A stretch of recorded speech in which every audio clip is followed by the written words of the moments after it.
I'm extremely happy to welcome Mr. Venkatraman Balakrishnan, Artistic Director, Theatre Nisha, in today's episode of the Pupil Career Talk Series.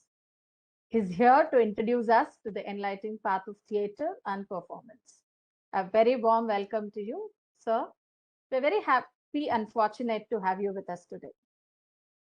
We may not be able to prepare the future for our children, but we can at least prepare our children for the future. With such a thought in mind, the Pupil Savita Eco School was started in the year 2012 under the flagship of Dr. N.M. Veerayya to facilitate children to think independently, gain the confidence and skills to excel in their own chartered path, and find the courage to stand firm on their morals and values. Hearty welcome to you, sir.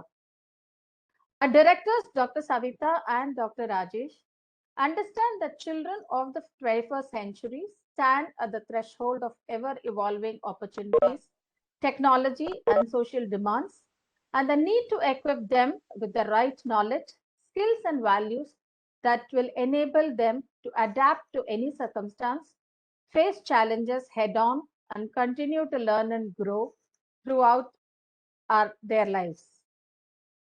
This Pupil Career Series is one such initiative from our beloved director, Dr. Savita, for the students of class 8 and above to make them aware of the various fields of study available for them to choose, explore, and make it their career. I welcome you, madam and sir. A very warm welcome to all the students and parents for joining us for this very informative and educative session. May I now request Mrs. Sandana Arumugam to introduce the speaker, Mr. Venkatraman Balakrishnan, to all of us. Thank you. Thank you, Mrs. Lakshmi. A warm welcome, sir. Thank you, ma'am.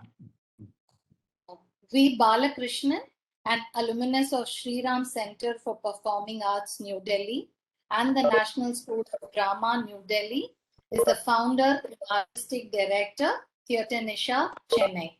He was awarded the Charles Wallace Scholarship to attend the International Residency for Young Directors with the Royal Court Theatre, London. He was awarded the Fulbright Distinguished Award in Teaching, FB80, and returned having completed 4-month inquiry-based project from Indiana University. The Rotary Club of Madras East conferred the Dronacharya Award on him for his contribution to theatre education. He won the Hindu Playwright Award for his script Sodit. He is empaneled with the Indian Council of Cultural Relations as a theatre director.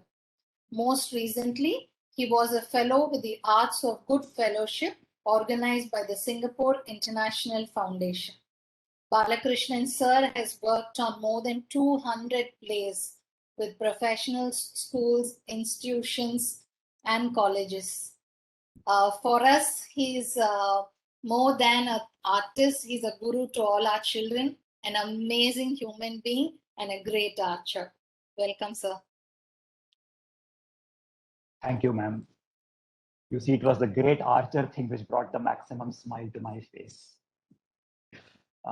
Welcome, everyone. I'm not very sure about the protocol of this meeting, but as far as I am concerned, you're all welcome to keep your videos on, because in these difficult times, to see a new face is so comfortable and exhilarating, and it gives so much of happiness, you know. So if it's comfortable for you, do please keep your videos on. I would love to see you, look at you, and have this discussion, imagining that we are all, in flesh and blood and talking to each other, as we soon will. Human will prevail. We will get over this pandemic. We will have those happy days together again. So the first thing I did when I was invited to talk today was to call my mother, who is in Bangalore.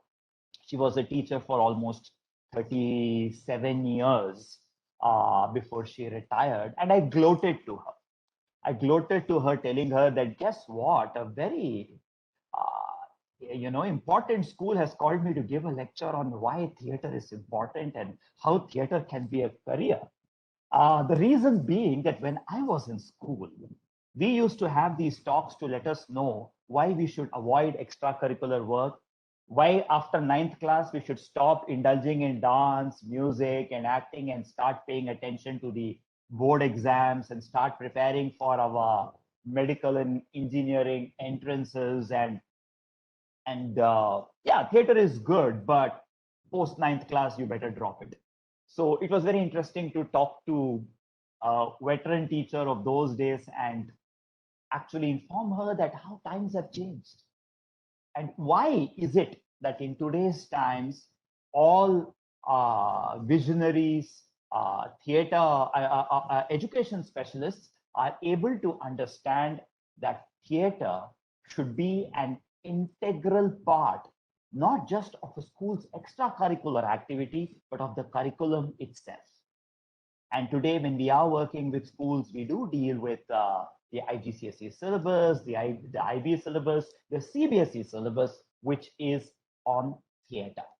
So before we embark on today's talk on what are the different dimensions of theater and how it offers itself as a career option, it is very important for us to first understand what is theater.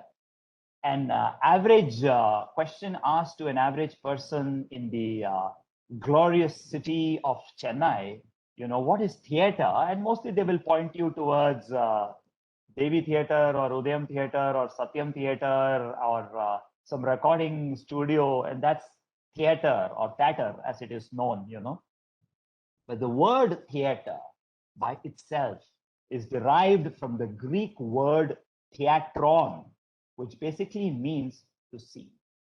When you perceive something, it is theater.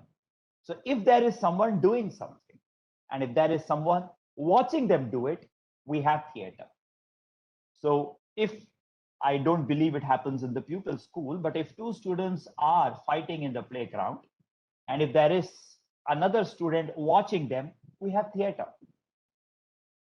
All the more reason most of our guardians and parents love to use phrases with us such as stop doing drama, I have had enough of your nautanki, enna kootadikira, what is this tamasha?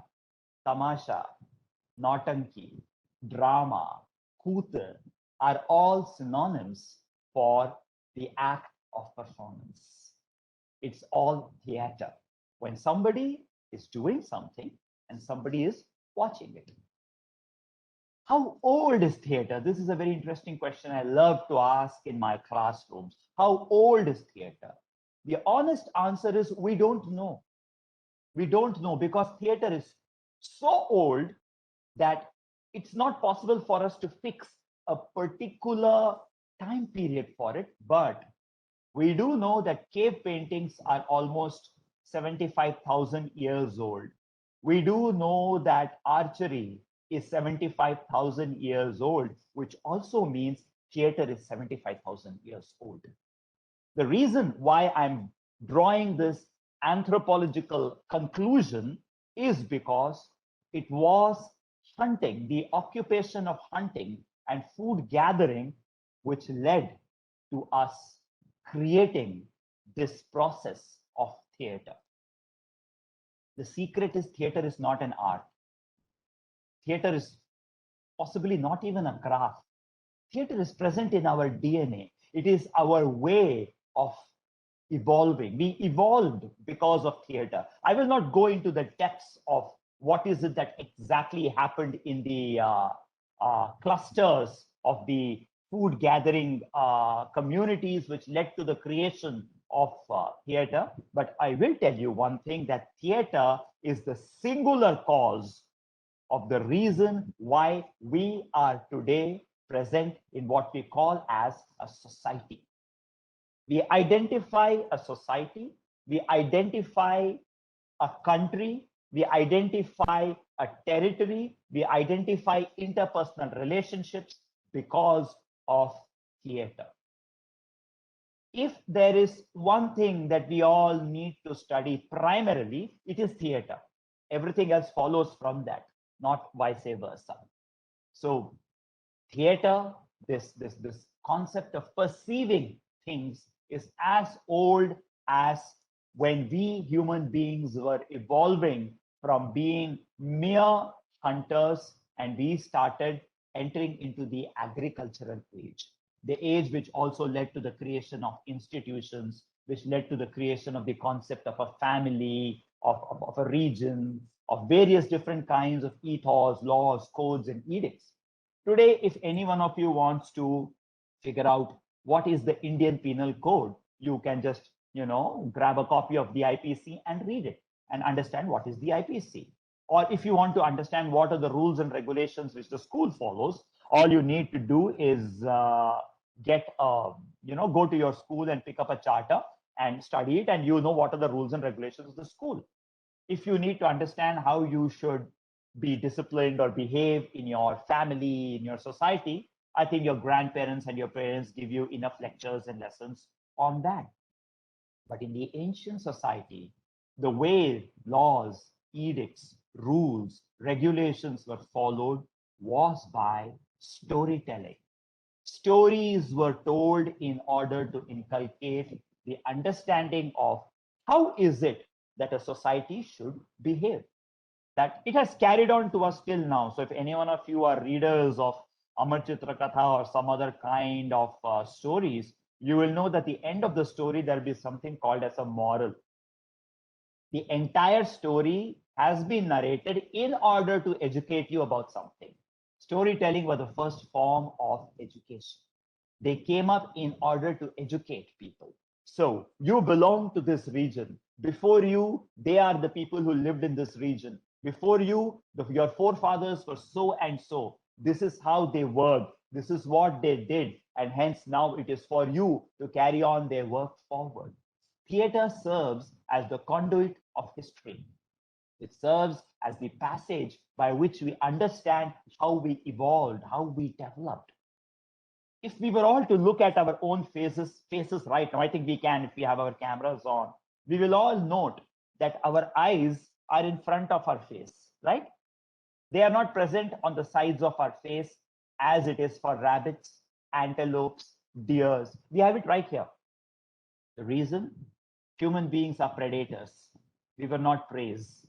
We were hunters. We hunted together. The key word here being together. So unless it's a badly made cinema, you didn't have a singular human being venturing into the forest to, try to kill a dinosaur for their evening snack. No, we hunted together in clusters, in collectives. And in order to be together in a cluster or in a collective, the most important thing was to have a singular consciousness. This singular consciousness, which today is developed in us through songs, through national anthem, through stories, etc. In those days, in order to create that singular consciousness, we were dependent on what we did, which was hunting. So we got together at the end of the day. And when I say we, I mean all of us. There was no gender-based stereotypical occupations that men went for hunting. That is a no-no. Anyone who could run went for hunting. Anyone who could not run stayed back. So when we came back and we were, preparing our dinner on a Spitfire because we had discovered fire by then, we, those who went for the hunt, told those who did not go for the hunt how we hunted this animal, because we had to maintain that collective consciousness in order to stay together as a group. And why did we have to stay together as a group? Because that is the only way we could be safe. Even lions and tigers, they need to stay in their pride. They need to mark a territory. They need to understand to work together. So did we, humans, always in clusters, in collectives, together. Even in today's time, the primary function of theater is not for us to become actors. It is only one singular part of theater. It is not for us to go and act in cinemas or OTTs or some bad serials. No, that is not the end all of theater. Theater exists in order for us human beings to develop that collective consciousness, to be able to follow that singular thread of thought process which keeps us together.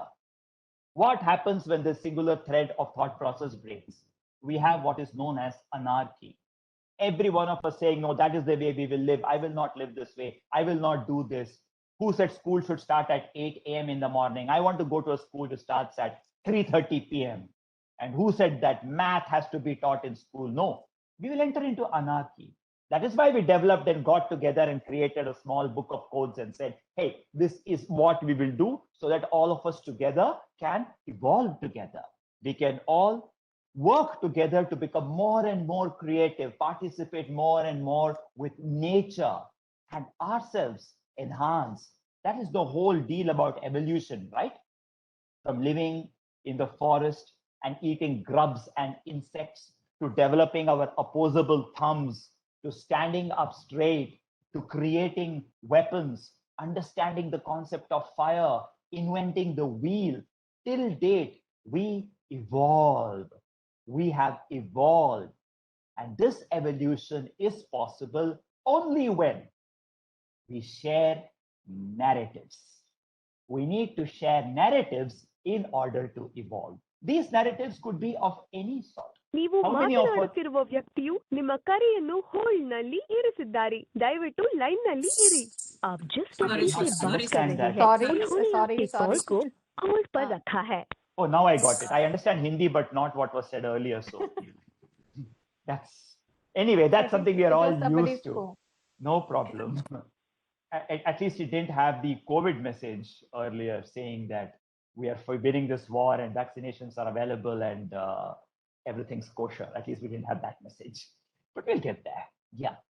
So as I was saying, what is most important in any collective, and when I now say a collective, I am talking about the biggest democracy in the world. It is so important that we have narratives which allow us to work together. How many of us indulge in this art or craft of gossiping? You know, in Hindi, we will say gappe ladana. In Tamil, I think it's vambala kardu, gossiping. And many of us have been taught to gossip is bad. You should not gossip. And if we catch any of our elders gossiping, we'll be like, why are they gossiping after telling us not to gossip? The whole point is gossiping is not bad. Gossiping is very good. Gossiping is what led to the creation of the education system as we know today, because it was spreading of information. How do you think 75,000 years ago we were able to spread information? How do you think the dissemination of information occurred? It was through gossiping. The secret is gossiping allowed us to create societies. So how is it that today we can reject gossiping? Not at all. Please gossip. Gossiping is very good. It allows us to enhance ourselves. It allows us to share information. Of course, what kind of gossiping you do, now that is for you to figure out. You can decide whether you want to gossip about the latest movie star or you want to gossip about something else. It's good. That's how information spreads. And gossiping never led to any false news occurring. False news has started, fake news and false news started coming in more after, we got our smartphones. As long as we were gossiping, we were also taking the responsibility to make sure that we were not spreading malice and lies. So what I'm trying to say here is that theater offers us the opportunity to indulge in creation of narratives. It allows us to participate with these narratives, which enhances us as human beings, which allows our social order to get strengthened. It allows us to write wherever things are going wrong. And that narrative could be the Constitution of India. It could be the Indian Penal Code. It could be a patriotic song. It could be a protest march. It could be the recipe for making sambar vadai. It could be absolutely anything. Theater is embedded in our DNA. And this theater, obviously, because it is the parent of how all of us have formed, it also takes the responsibility for healing. In today's time, especially when we enter into classrooms and we are looking at the younger generation or Gen Z, as they are called, if I'm correct, as they are known as today, we see children are facing afflictions of anxiety, nervousness, carrying the aftermath of some kind of a traumatic experience. Depression among children is growing. Now, why these problems have occurred? The reason is there is something wrong, something going amiss in the way the social order is constructed or it is functioning. From its smallest unit, the family, to its largest unit, there is some problem. So theater intervenes once again in the form of offering narratives to kind of seek a resolution to these issues. So much so that it is a specialized occupation by itself known as drama therapy. But in its simpler form, inside classrooms, when teachers engage in drama modalities and drama tenets with their students, it offers a lot of liberation. It offers a lot of relaxation. Every one of us, especially my generation, people who are here in this chat right now, you know who was the teacher we loved the most in our school? Who was the teacher who kind of, even when we heard the teacher had come to school, we were like, oh no. And which teacher we saw and we grinned. It did not matter what subject that teacher was teaching.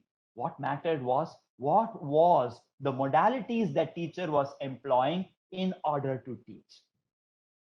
The teacher of English literature who came to class and made us learn poetry and stand in front of the school and recite those poems with some semblance of some costume. We have never forgotten either that teacher or that class or that poem.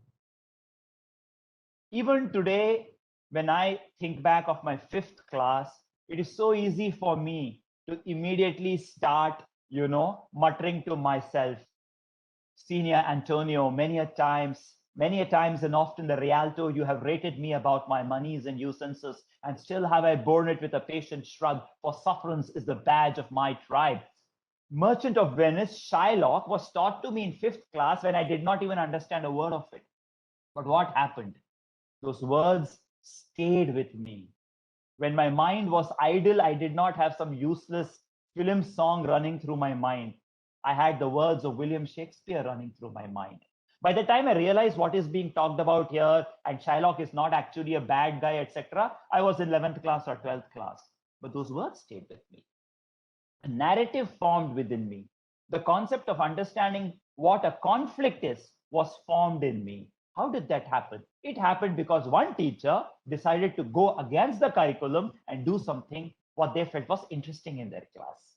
But today, this has become a part of the curriculum to understand that theater is a process by which the world evolved. So why can't today we use it as a process of education, as a process of making each and every one of us understand, hey, no, outside there, your vocation and career choices are not limited to,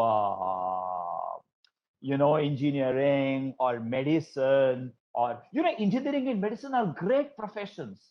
They are brilliant things, but let's leave it to those who are actually interested in them. Let's leave it to those people, because tomorrow when I go to a doctor, I don't want to a doctor who was forced by their parents to study medicine. I don't want that doctor taking out that angst of 12th class on me with that injection or with the pills they are going to give me. I rather go to a doctor who took medicine because they love medicine. I rather go and look at a Bharatanatyam recital done by a person who loves Bharatanatyam, not whose parents, because they are Bharatanatyam dancers, force their child at gunpoint to go and learn Bharatanatyam. Or because under peer pressure, oh my God, Mr. Mehra's son is learning the violin. From tomorrow, you will also learn the violin. Okay, I will learn the violin. Not like that. It has to come out of our interest, our intuition, our impulses, our instinctiveness, and our imagination. The 4 eyes which allowed us to survive in the forest when we were hunters, those 4 eyes once again need to be inculcated in us, and theater offers that. Let's look now at what are the different dimensions of theater. Like I said, when we hear the word theater, it is either cinema theater. There is also operation theater. Do you know why operation theaters are also called as theaters? Because in the olden times, I haven't been to one in recent times, I don't know. In the olden times, there used to be a glass panel made on the operation theater door, through which the young interns would watch the master surgeon performing the surgery. Somebody is doing something, somebody is watching it, hence theater. That's why it was called as an operation theater. Just like when we go to watch a movie, we call it as a movie theater. You go to watch a play, it becomes a drama theater. Theater is only to see. What are now the different kinds of dimensions that theater offers in today's time? One. Okay, before I step on to this, let me quickly tell you, long ago, there was a king who had 4 sons, and all of his 4 sons were really bad at, imbibing and at social skills, etc. So the king sent them to a teacher and said, please educate my 4 boys. Tomorrow they have to, take care of the kingdom, etc. And do you know what was the modality that teacher chose in order to educate them? He told them stories. And today we know those stories as the Panchatantra. Pandit Vishnu Sharma told stories to those 4 boys in order to educate them. Storytelling is actually education. So don't let storytelling become boring to you, okay? Storytelling is education. So what are the different dimensions in today's world that theater offers? If you want to become an animator, if you want to join the world's biggest company, Pixar, your abilities as an animator or a designer is only 6th on the list. The first ability which is required of any candidate who applies for a job in Pixar is storytelling, theater skills. That is what is required first, even in Pixar. So what I'm trying to tell is that even if we were to leave out acting, acting in cinema, acting in serials, etc., even if we were to completely discount it, theater serves its purpose in education. Today, every teacher who stands in front of their student knows that it is not the knowledge of the subject which is going to get them through the class. It is their ability to give it to the students. The students' attention by itself is awesome. We know it takes 3 seconds for the students to get distracted. And now for a teacher to hold a 45-minute class, it is so important that the teacher has developed narrative skills, storytelling skills, to be able to kind of embellish their lesson plan with those kind of modalities which allows the students to engage with them. Not like, in the good old days when we used to learn things in class, we used to mug them up, 2 1s are 2, 2 2s are 4, 2 3s are 6. And in 5 minutes, I don't even know what I'm repeating. My mouth is just moving like that. So that cannot be education. Education requires me to engage my students. Theater plays a part in that. So I also regularly work with teachers on using theater skills in teaching and art as an integral part of their curriculum, because it's most important that until and unless we engage, which means that we enter into a dialogue, there cannot be education. It's important that that happens. Theater skills are most important if tomorrow you are going to participate in a group discussion.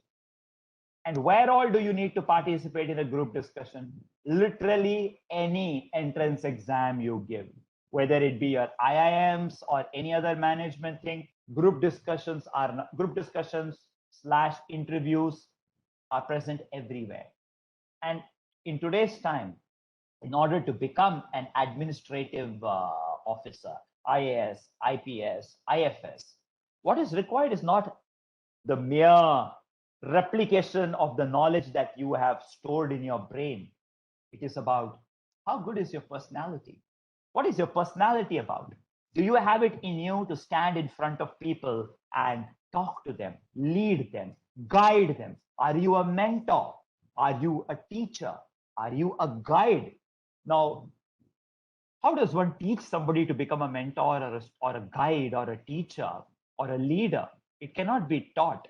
It can only be imbibed and created. It can only be learned.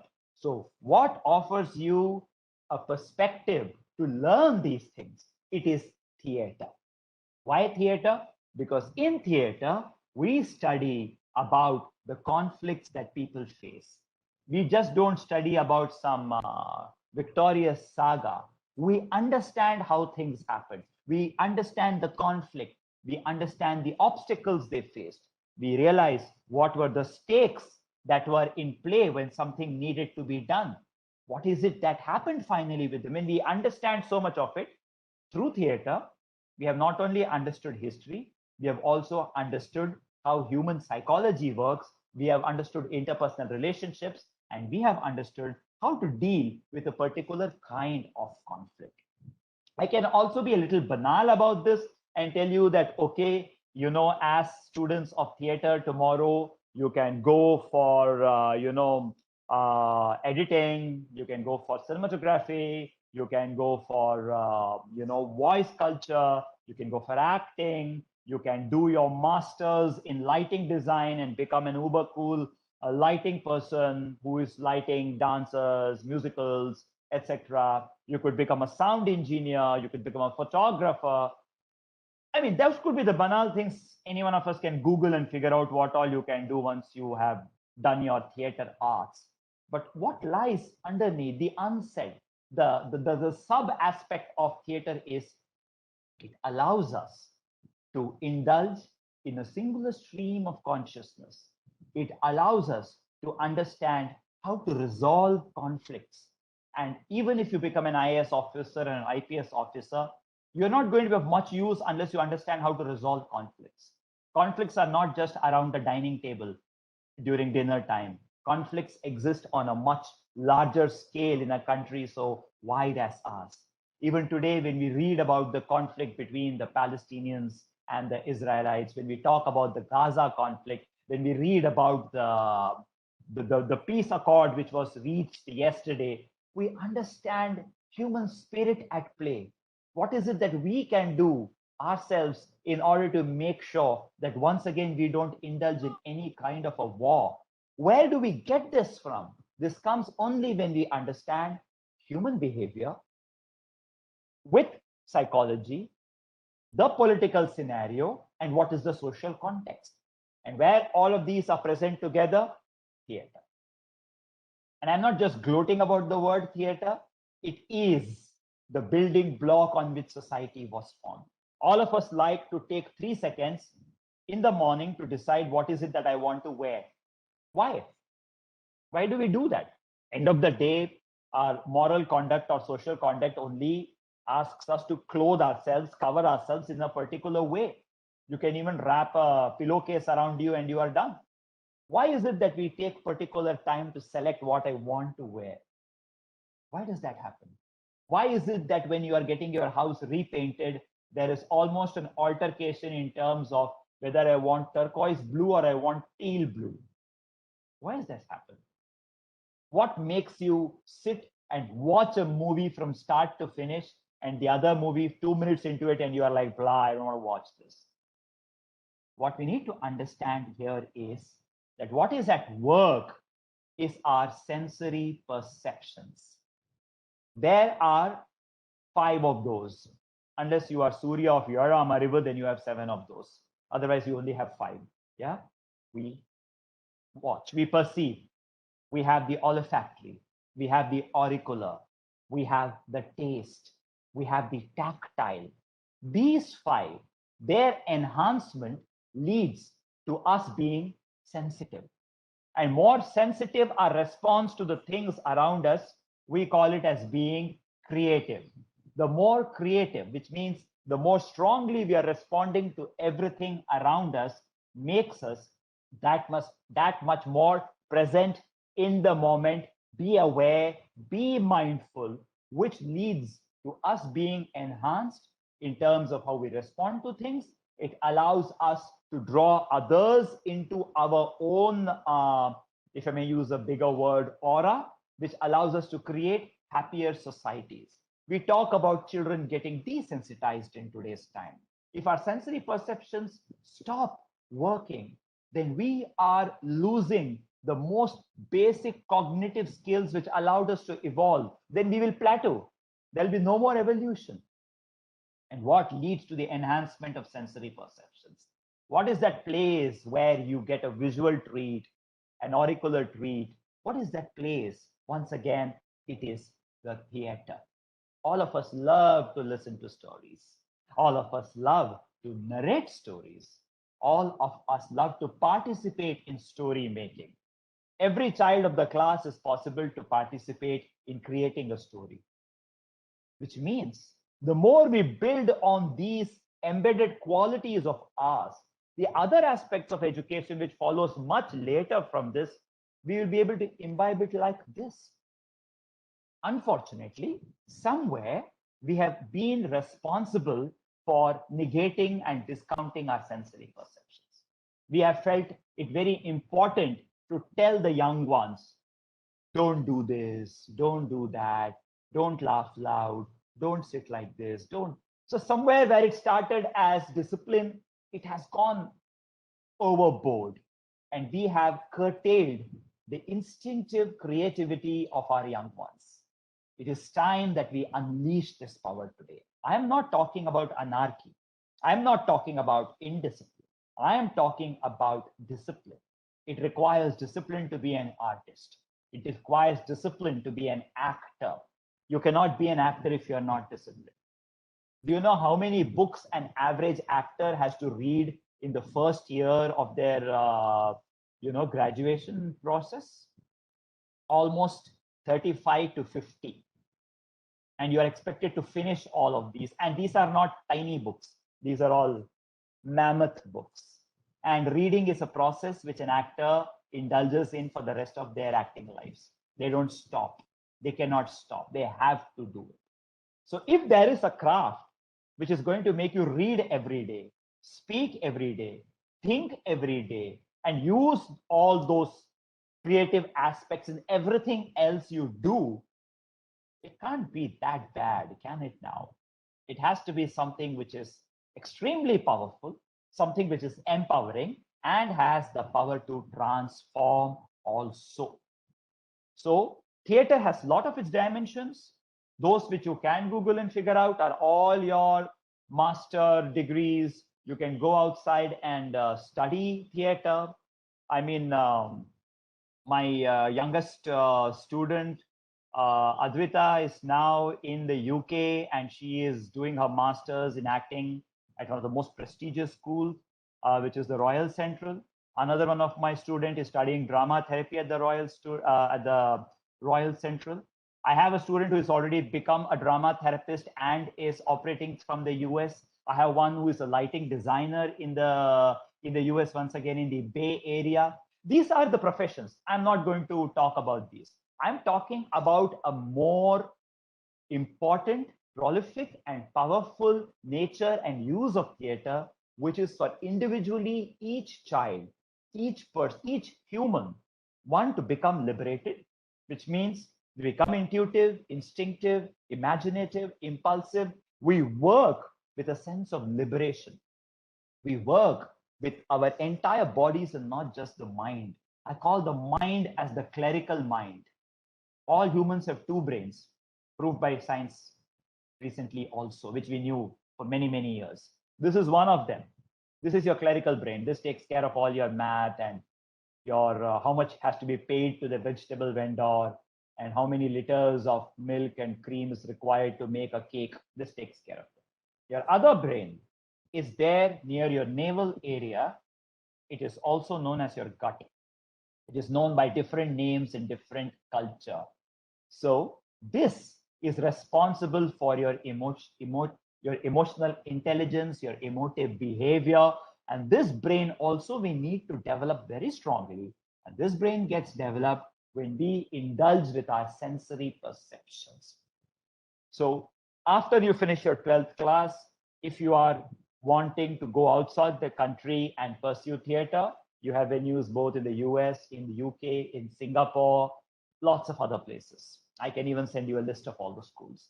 If you wish to study in India, post 12th class, you have the 3-year bachelor's degree in theater arts offered by the Hyderabad University. You also have one offered by the Chandigarh University, and you have got lots of other 1-year courses which have been started by the National School of Drama in Varanasi, Bangalore, Madhya Pradesh, and Sikkim. Post-graduation, if you want to do your master's in theater arts, then one of the top institutions of Asia is the National School of Drama, which has a very intense selection process, because they select only around 20 students per year. It's a very, and almost 5,000 to 6,000 students all over India apply for it. It's a very intense process. I can give you more details on it, but that's after you finish your graduation. See, one of the most prestigious schools in Asia understands that in order to do the dramatic arts, you need to have that basic education, which is about you having understood syllabus, lesson plans, research, projects, and then you come into theater. So if you are all aware of some Bollywood stars like Nawazuddin Siddiqui and Nasiruddin Shah, Om Puri, Irfan, who passed away recently, they're all from National School of Drama. Swanand Kirkere, who has won 2 national awards for his lyric writing and singing, is also from the National School of Drama. These are some of the National School of Drama students who went into movies. Many of us stayed in theater and working in different parts of India using theater. So we have institutions where you can go and do your masters, you can do your doctorate, MPhils in theater.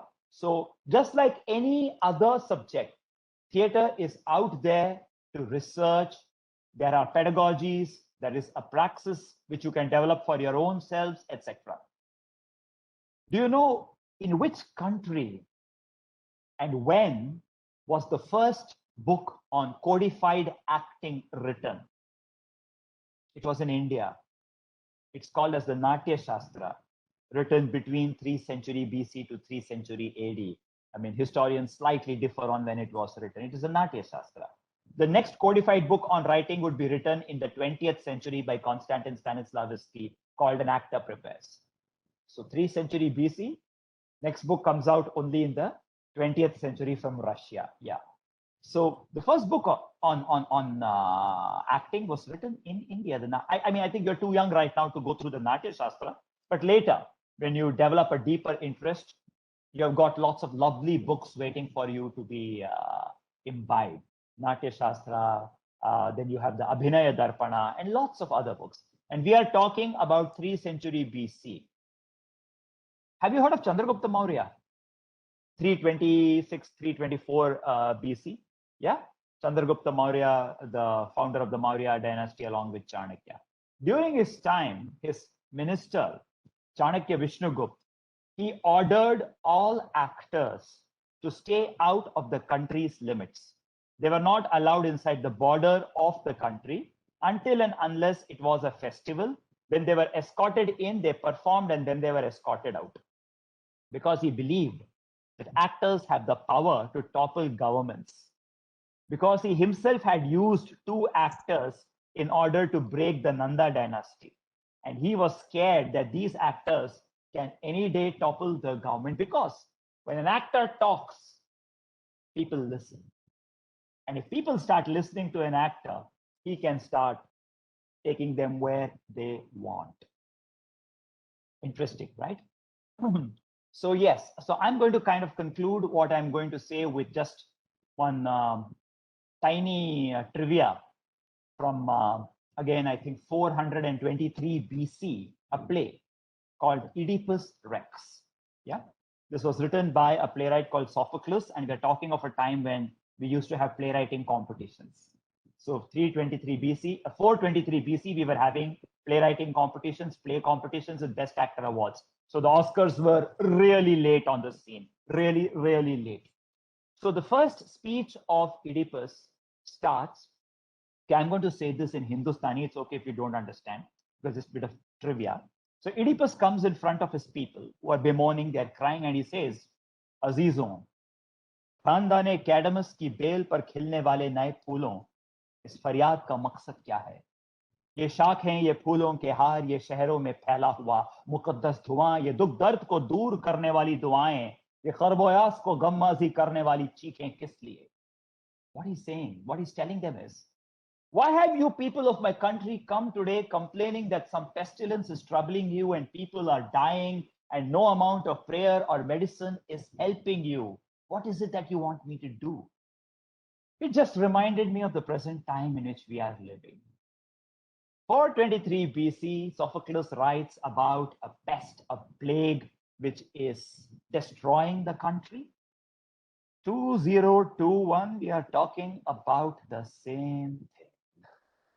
So that concludes what I wish to share with you. And I'm very happy to take up any questions that which you might have and talk about more about art, specifically maybe theater, its utility in education, where it serves to help also take care of lot of simple issues like anxiety, nervousness, etc. I'm not saying that I'm talking of drama therapy here. I don't wish to transgress that thin line which differentiates between theater educators and drama therapists, but participation in theater by itself offers everyone of us a chance to be both the analyst and the analysant.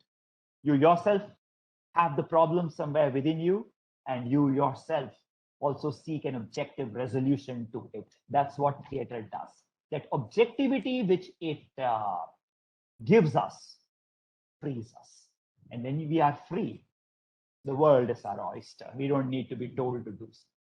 Thank you so much for this opportunity, for this session, to be talking to so many others who love theater, who love the arts. It is an integral part of us. It is nothing special. You don't need talent in order to become an artist or a craftsperson or an actor. You just need to work hard, like any other craft in the world.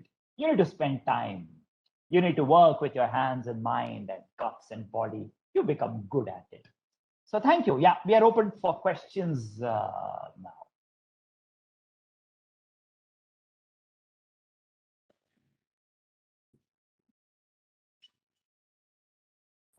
Children, you can type it in the chat box, your question. If they wish to ask him directly, that will be nice. It would be nice to listen to children asking. Sure. If anybody wishes to talk. And I would get to look at you all, which I am so excited about.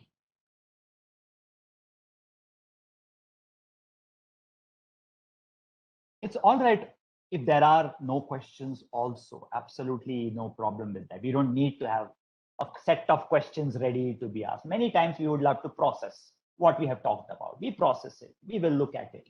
We will do our own research. And then a question might emerge.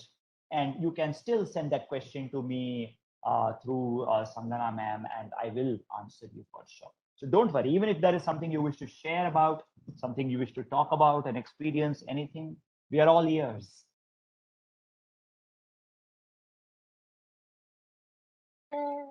Good morning, sir. This is Akshaya of Class 8. Good morning. Yes, I can hear you, Akshaya. Sir, is miming and theater the same? Like, why does mime stand out? Okay. Interesting question. If I were to answer the first part of your question, is miming and theater the same? Yes, because something is happening and you are seeing it. So it is the same. Theater is only to see. If your question is, does miming and realistic acting find a place on the same platform? Then no, they are two different art forms. They're absolutely two different art forms. And I'm happy to tell you, Akshaya, that we have Hitesh here with us, who is not only a mime artist, but who is also a realistic actor and has done quite a bit of advertisements and movies and plays with lots of people. So he is here who has done both aspects of them. So mime is a craft by itself. Realistic acting is a craft by itself. They may share some basics here and there, but they are two different craft forms. So if you go to a mime school, realistic acting might just be one subject. If you come for realistic acting, mime will just be one subject. It will not be the end all. They are actually as different as maybe Hindustani classical and rock music. They both are singing. They both have the same concept of notes and pitch and timbre and resonance, but they are two different things. Thank you, sir. You're welcome. Raina, why don't you ask your question yourself? Raina, you have typed it out. I can check it, but if it is nice to listen to them. Sorry, yeah, yeah, of course. Because you also said we're waiting to see those faces. Raina, yeah. I Love hope to you hear the have no questions. network issue. Please speak up, no, Raina. Sir, can I ask a question? You Yes. are welcome to ask your question.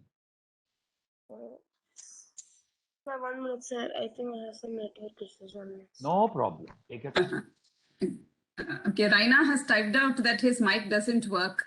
All and right. he wants to know what led you to choosing theatre over any other career. Oh my God.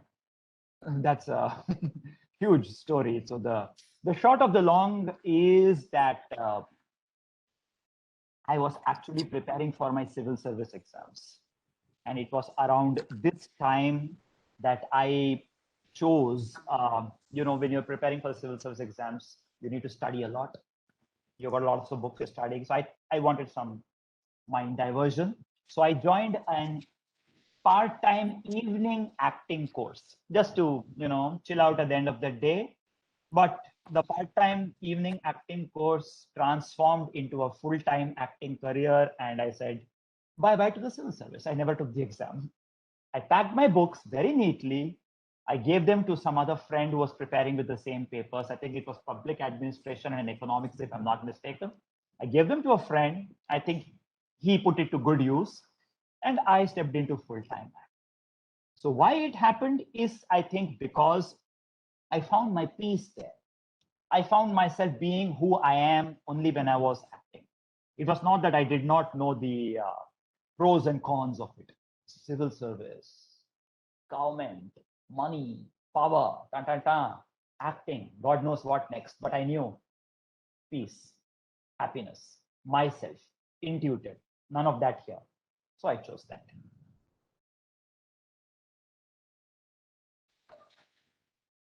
Sir, can I ask my doubt? Yes, Hassan. Sir, what's the maximum years for learning theatre arts, sir?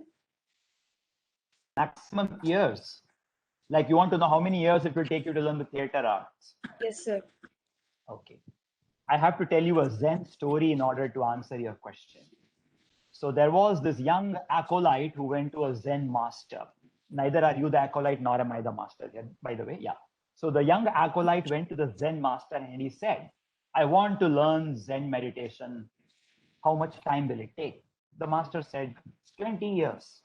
So the acolyte said, 20 years? Oh my God, I got a business to run. I got a family. I don't have time. Like, can you tell me a way by which I can learn it faster?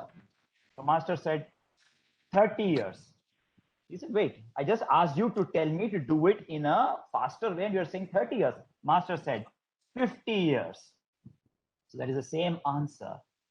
Learning theater, acting, etc. is a lifelong process. And it's a process which has got its crests and troughs. He's 80 years old, if I'm not mistaken. His process of learning acting continues even today. Even when you take somebody like Nasiruddin Shah, who has won 5 or 6 national awards, even today his process of acting, I know, continues. I know that for a fact because he was my teacher. I know that his process continues even today when he is a grumpy old man. It still continues. For me also, it continues. Every day I need to practice my craft. I need to make sure that I am, because acting exists only in the moment. It is not something which exists after the moment. So each moment you have to keep practicing that art, enhance yourself, understand what are the new requirements, how we will adapt to the requirements of today's society, and go ahead with it. So all the best for your commencement of your process, Hassan, and I hope this process is never ending. Good morning, sir. This is Samriti. Yes, I would just Samriti. like to know, you must have various knowledge of different plays and playwrights. So whose plays do you admire the most? Whose plays do I admire the most? There are a lot of them. I don't have a 1, 2, 3 on that. I really admire, if I were to break it up, if I were to say whose plays do I admire most among the classics? The classics, then I will take names like Sophocles, Euripides, Aristophanes, Bhasa, even Kalidasa, who was so poetic. These were people who and Bhasa especially, we don't know whether Bhasa is a he or a she, but Bhasa is one of my top favorites along with Sophocles. If I were to look at the Elizabethan time, William Shakespeare, of course, stands out simply because of the kind of masala-filled plays that gentleman wrote. So, of course, we all love William Shakespeare. But along with William Shakespeare, we cannot discount people like Christopher Marlowe or Ben Jonson. They're also, fascinating writers out there. If you're looking at the 18th, 19th century, then we have playwrights who wrote the famous Parsi theater plays in India, like Aga Hashr Kashmiri.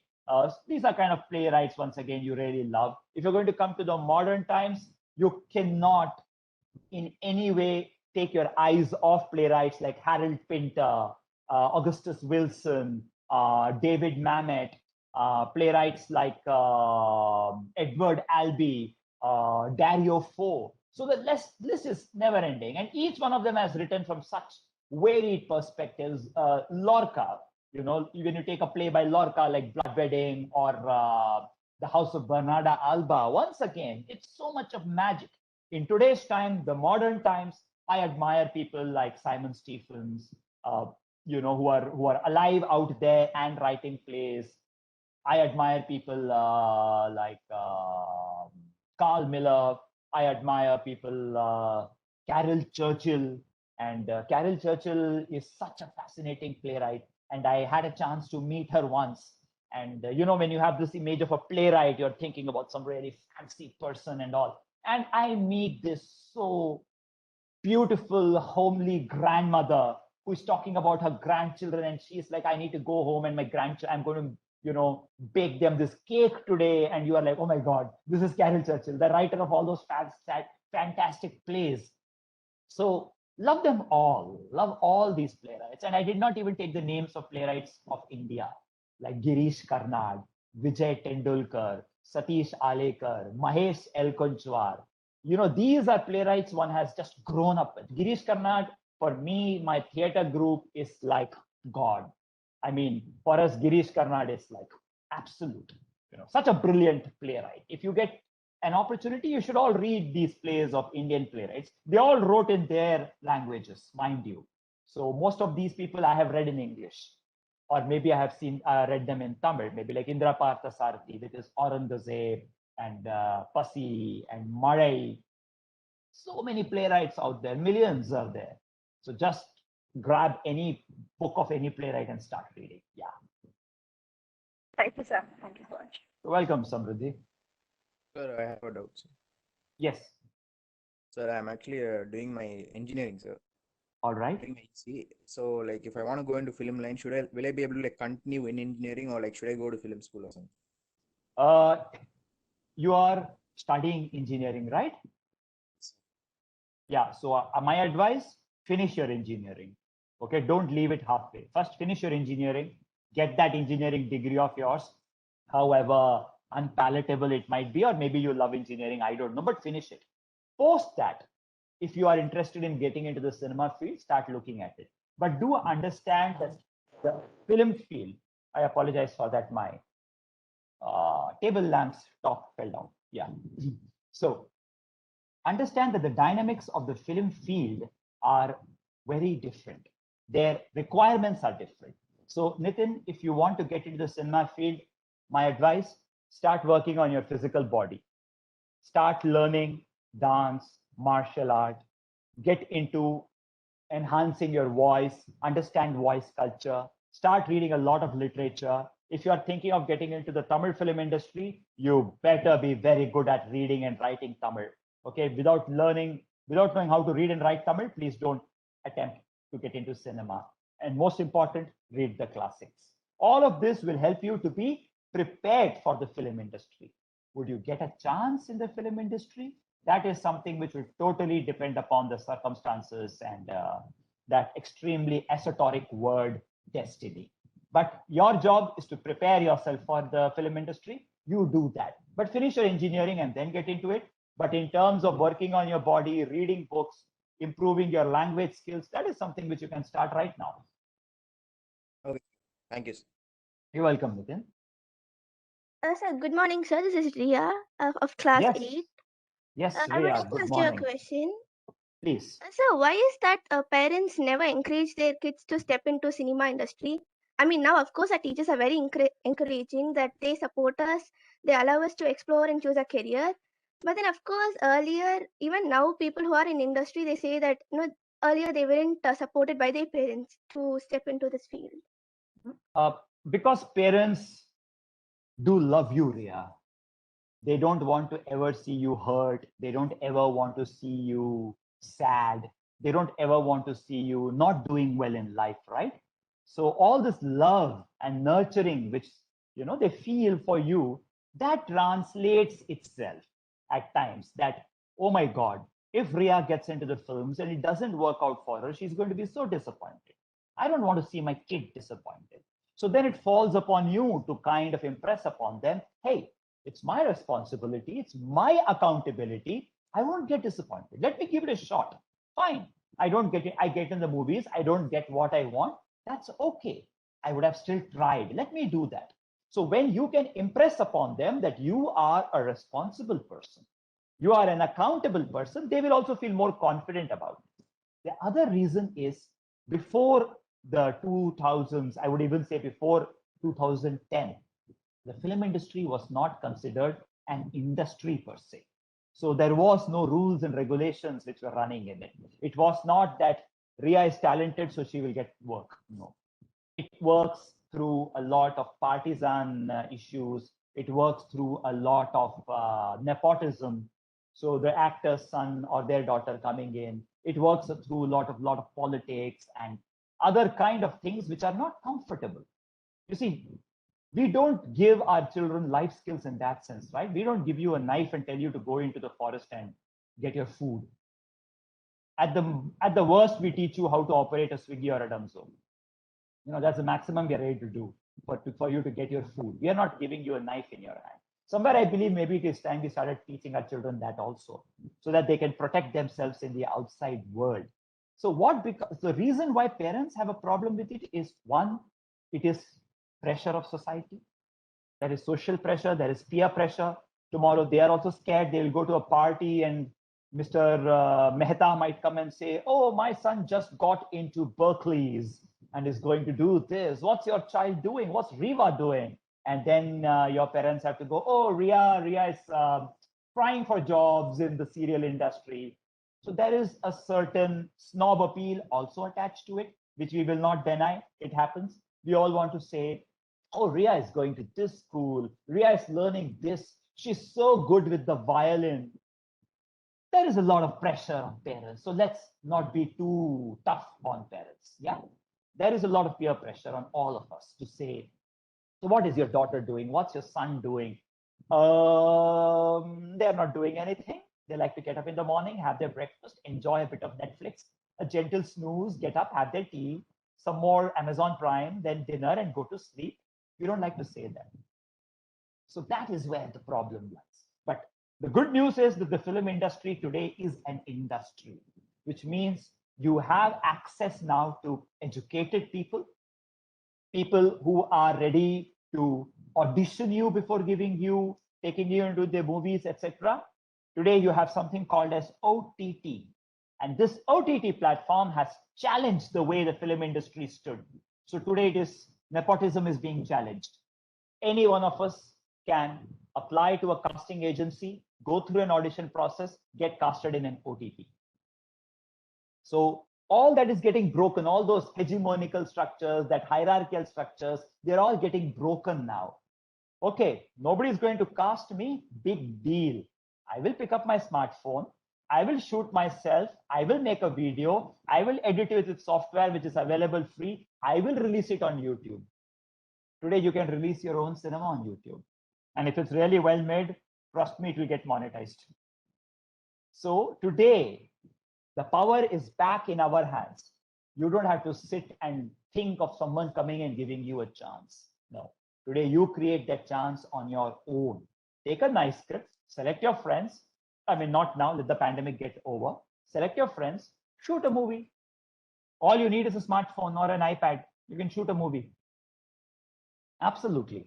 So the reason why our elders were scared are many. Not all of them are figments of their imagination. Those fears truly exist.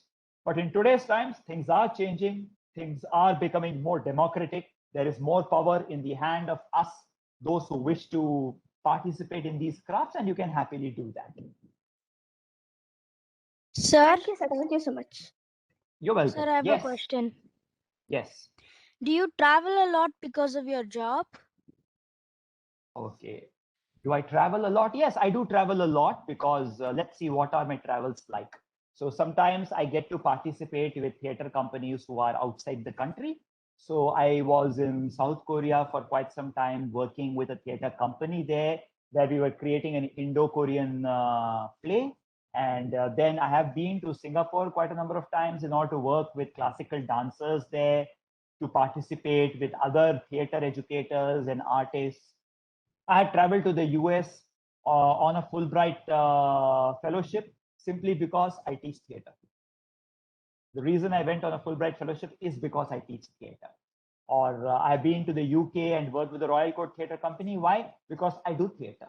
Inside India, we travel regularly to different cities, performing plays, conducting workshops for not only actors, we also conduct workshops for teachers. We also work with corporate people. One of my favorite workshops is when we work with bank people, people who work in banks, all these people who have done their management stuff and they are in banks. We work with them on how to incorporate the tenets of theater into their work, how to comprehend the kind of behavioral structures, how to comprehend the different kind of conflict dynamisms which occur in their workplace through theater. Like I said, theater is all encompassing. Every other craft comes after theater. You say painting, been an integral part of theater long before it was identified as an individual craft. You talk about dance, you talk about music, everything is a part of theater always. So yes, we do travel quite a bit. Unfortunately, in the last 1 year, there has not been any traveling, but we are hoping, waiting, and then we will be traveling to Ahmedabad and Bangalore with 2 plays, and then hoping to travel to some other places also. So of course, I mean, as a theater actor, the entire world is there waiting for you to go and participate.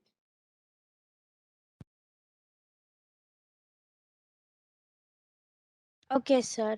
And also, you mentioned that theater can calm people, but when you're acting, you are going into the character's shoes, you're thinking like they think.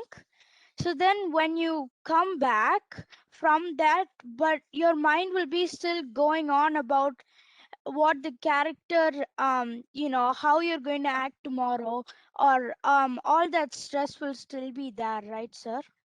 Okay, you are Dia, right? Yes, sir.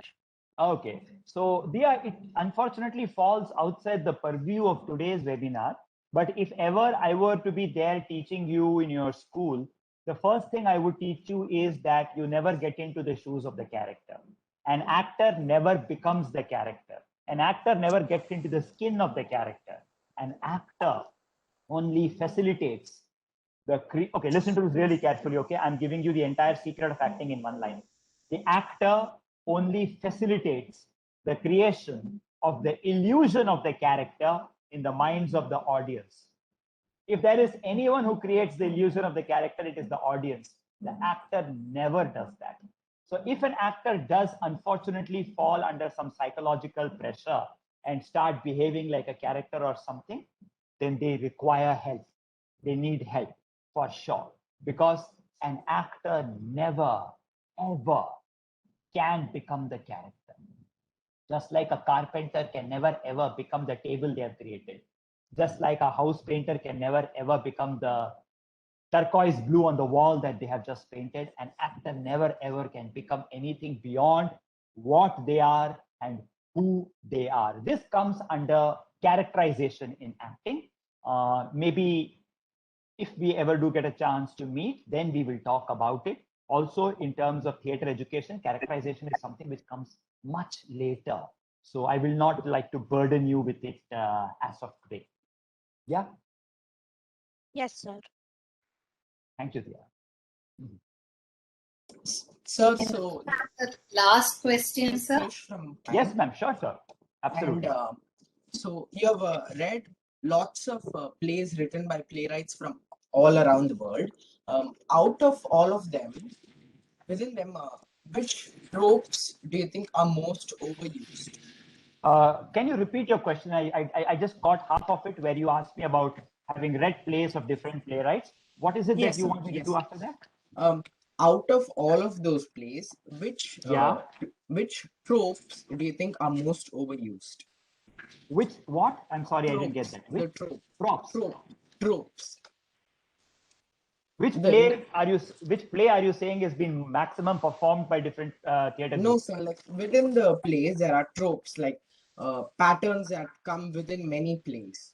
So okay, so you're talking about alliterations and reiterations inside a play itself in terms of what is used a lot. Yes, okay, sir. That's oh my God, that's such an interesting question, because depending on the geography of from where a play comes, it so changes. If we were to take Egyptian plays, not many have survived because they were never written down. But from what little we do know, we can see that the concept of sacrifice is something which is repeated within them. If you were to take Greek plays, the one concept which will be repeated in every Greek play is that the concept of pity and fear to be evoked in the minds of the audience will always be used. Another, if you were to look at tangible things, the Greeks also used something called as a machina dado, which basically was a structure which could go up in the air like this. And it was available only for actors who were creating the characters of gods. Except only in one play, it was broken by one playwright, but I will leave you to figure out which play and which character. In modern times, if you were to look at what kind of reiterations there are in play, I would say that because now playwriting has become such a personal thing, it's no longer a communal thing. It's no longer a community wanting to tell a story, but it is each individual wanting to tell a story. You take Girish Karnad, mythology becomes a very important aspect of their plays. If you take Vijay Tendulkar, it literally becomes newspaper reports which form the basics of the plays which he wrote about. So in that sense, playwright to playwright, it's differing. Community to community, it is different. Okay, sir. Thank you, sir. And I'm also going to guess that that lifting thing that the playwright changed was Icarus and Daedalus for not lifting as in when they are trying to take an existing story and creating a play? No, sir. Like you mentioned something that the playwrights would use only for gods, and one playwright. The machina dado. It is a machine made up of wood and pulley system. So when the god needs to come on stage, the machine will go up and reveal the god, because they have to be higher than the average mortals. So it was a system which the Greeks used in 4th century. Sir, can you tell the name of it so that I can note it down? Machina dado. D-E-U-X. D-E-D-E-U-X. Dado. Okay, sir. Thank you, sir. You're welcome. All right. So, ma'am, Sandhana, ma'am, we are done with the questions. I hand it back to you. I will hand it over to Vidya, sir. I'm passing the baton now. Thank you so much, sir. As we have always experienced it with you, this has been such an enriching session, and a lot of points to ponder and think and come back. Thank you so much for your time with all the students today. I'm sure most of them would have really got a lot of idea on what are the opportunities, what are the different dimensions of theater, how should they approach. And as a parent, in fact, I have got a lot of enlightenment on how to channel it better for my son. So thank you so much for your time with us today. And I would like to thank our dearest Dr. Savita ma'am for her time with us. In spite of the busy schedule, she made sure that she has to be with us today and honor the event. Thank you so much, ma'am. Thank you so much, Dolly ma'am. You've been a great pillar of support to all of us all the time and a go-to person. Thank you so much. And last but definitely not the least, our dearest parents, our teachers, our students.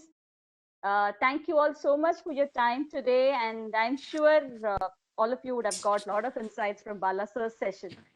So as Sir said, if you still have any further questions, definitely his words are generally will make you think a lot. I'm sharing this out of my experience. It will make you definitely think a lot and reflect on it. If at all you guys have questions, please do write to us. We will surely try and get the answers from Bala sir to you. Thank you so much, one and all. Thank you, Bala sir. This is Dr. Savita. Hope to meet you soon. And thanks a lot for spending so much of time with our children. I think all the children and all of us enjoyed the program a lot. Hope to meet you soon at the school sometime and have art integration, theater integration in our school as well. Thank you. Thank you so much, ma'am. Thank you for having me. Thank you, sir.